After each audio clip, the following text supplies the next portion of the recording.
It was like any other February morning. Grab a coffee and the news rags, get on the SkyTrain. But as I coasted over the snow-covered landscape of the city, a story on the 5th page of 24 Hours seized me. Larry King, 15, was murdered at his California high school by the boy who he asked to be his Valentine. That morning, I read a story about a boy who never learned to play hide and seek with his identity, a boy who never learned the queer mantra of surviving high school by living quietly. Larry grew up in a post-Will and Grace world where gay kids are more often a punchline than a punching bag, so Larry learned to be fearlessly funny, chasing the boys in high heels and makeup. He was still tough.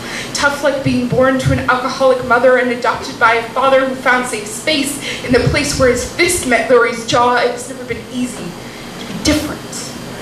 But Larry made it look effortless. So when he found himself crushing on the boy in first period English, Larry pulled him aside after class and asked him to be his Valentine. But this boy was not satisfied by answering no thank you. On February 12th, 2008, Brandon McInerney, 14, walked into English class with the word faggot on his lips and bullets. In the crushing seconds before the trigger, 15-year-old Larry King learned just how wrong his kind of love could be.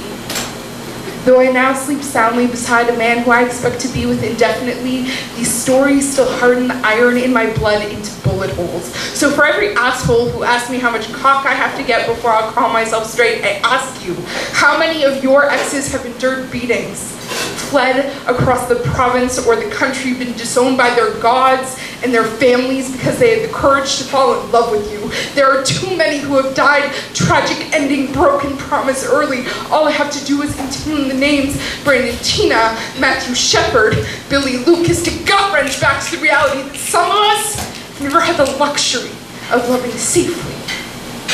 See, as silly as it sounds, the gays are still my people.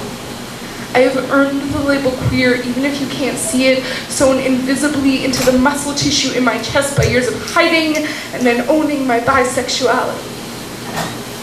For most people, Larry King is just some suspendered and bespectacled old dude that they watch at night on TV, but for me, Larry King will always be the 15-year-old crushing hard on the boy with eyes the color of gunmetal. Larry, you were born to years that weren't ready.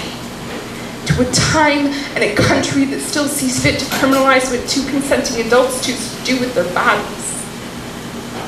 What's worst is that even with the 2020 of this hindsight, I would not ask that he do anything differently, because for each too early epitaph there are thousands of us buried under floorboards and hiding behind closet doors in an attempt to pass as bulletproof. If Larry King has taught me anything, is that this business of love is not to be taken lightly. And perhaps more importantly, that the price of being who we are, however steep, is always worth paying.